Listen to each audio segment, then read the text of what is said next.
You might have heard a little bit in the media recently about a disability support services bill. So what is it and what does it mean for people in the disability sector? So I'm Angela, I'm the Education Coordinator for Taranaki Community Law, and this is important law stuff. Eventually I'll get a background and it will look less terrible than my office, but here we are.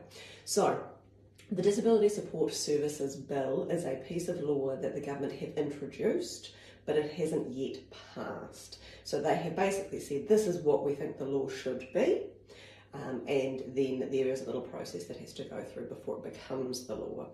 And disability community members are really concerned about this piece of law.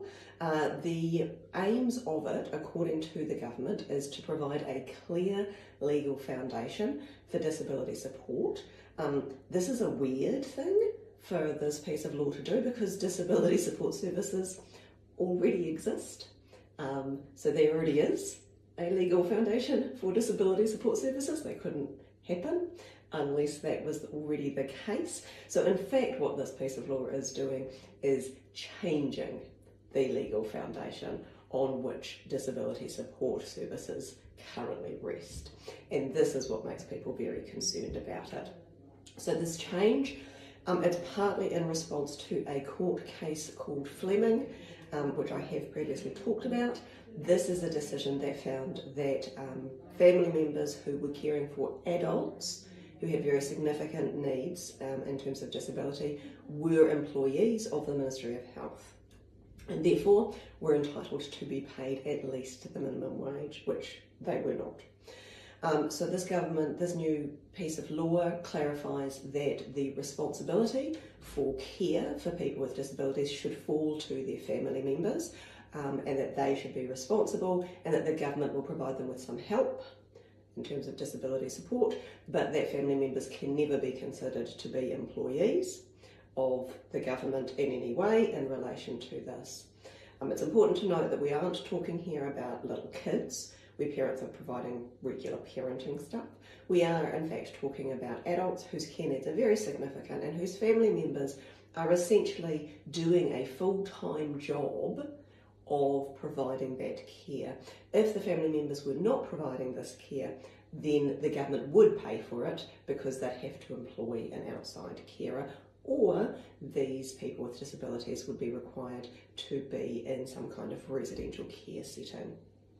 So this is obviously very concerning to people because it fundamentally changes the scope of disability support, but it's also very concerning because this piece of law hasn't had any consultation with the disability community before it was introduced into Parliament.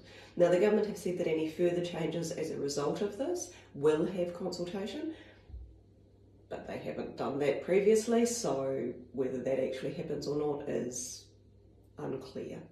As well as that, this will allow a lot of decision making to take place through regulation.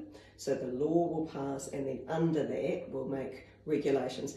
This takes decision making further away from people with disabilities and into a more kind of opaque system, where even where consultation might happen, it's harder for people with disabilities to know who is making decisions and what kinds of decisions that they are making.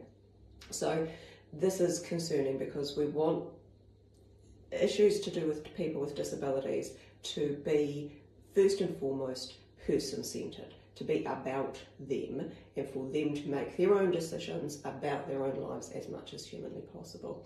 So that's kind of where this new piece of law has come from. It isn't the law yet. It does still have to go through a couple of stages, so it has to go to a select committee. People do have the ability to provide feedback on that, and there is quite a lot of feedback being provided by the disability community, but because it is a government law, the national government has introduced it, so it is likely to pass in some form, although it might look a little bit different than it does currently. If you are in the Taranaki region and you have some concerns about the care that you are receiving or whether you are getting what you're entitled to from the Ministry of Social Development, you can give Taranaki Community Law a call on 0800 529 878 and make an appointment to speak to one of our staff.